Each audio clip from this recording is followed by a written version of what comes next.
আমি আশা করব গুজব ছড়ানোর আগে যেন একটু ভেরিফাই করে না হয়।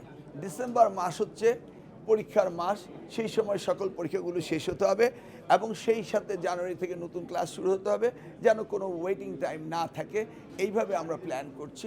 আমি তো আমার সকল মিডিয়া ভাই বোনদের জিজ্ঞেস করতে পারি, আপনাদের ইনফরমেশনটা কী? মূলত তো আমরা আপনাদের অপেক্ষায় থাকি, কিন্তু গুজব ছড়ায় কে? আপনাদের সতীর্থরাই তো। আমি আশা করব গুজব ছড়ানোর আগে যেন একটু ভেরিফাই করে না হয়। এটা আপনারা ইতিমধ্যে জেনেছেন, তাই না?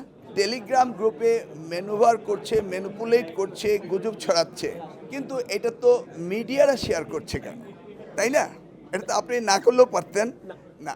এটা আপনারও দায়িত্ব রয়েছে একটি নিউজ দেওয়ার আগে সেটাকে ভেরিফাই করা, তাই না? আপনাদের সকলকে এই দায়িত্বটা আছে না? আপনাদের দায়িত্ব পালন করেন। আর আমরা আপনাদের কথায়, আপনাদের শুনে আমরাও সচেতন রয়েছি, আমরাও এগুলিকে দেখছি এবং আইনগত ব্যবস্থা আমরা নিচ্ছি, নেওয়া হয়েছে, নেওয়া হবে। তবে গুজব যেন না ছড়ায় সেই জন্য আপনাদের প্রতি আমার আহ্বান রইল এবং এই গুজবে না কান দেওয়ার জন্য আমরা অনুরোধ করছি। বিশেষ করে আপনারা মিডিয়া যদি সচেতন হন তাহলে এটা হতো না। পার্টিকুলারলি কালকে কি একটি মিডিয়া এটা করেনি? এই মিডিয়ার কি দায়িত্ব ছিল না এটাকে ভেবে দেখা, খুঁজে দেখা, সত্যতা যাচাই করা? আর ফেসবুকের উপর নির্ভরশীল হতে হবে না।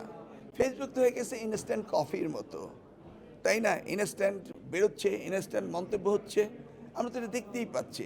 কফি তো খেতে একটু সময় লাগে, ঠান্ডা হতে হয়, কিন্তু তা তো হচ্ছে না।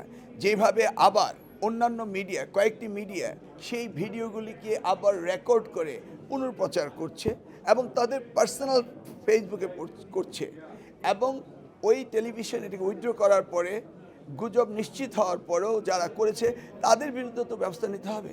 সকলকে সচেতন হতে হবে, তা না হলে এই বিষয়গুলো চলতেই থাকবে এবং ছাত্রছাত্রীরা ক্ষতিগ্রস্ত হবে। আমি আশা করব যে এই ক্ষতিগ্রস্ত আমাদের কারণে যেন না হয়। আপনাদের সকলের সহযোগিতা কামনা করছি। এই ধরনের ঘটনা সরকার তো বিব্রত হবেই, তাই না? এই ধরনের গুজবে তো সরকার বিব্রত হবেই। আপনারা খুঁজে দেখবেন এর ভিতরে মোটিভটা কী। এ যাবৎ আমি তো দেখছি আপনারা সন্তুষ্ট, আমরা সন্তুষ্ট, অভিভাবকরা সন্তুষ্ট, শিক্ষার্থীরা সন্তুষ্ট, পরীক্ষার্থীরা সন্তুষ্ট।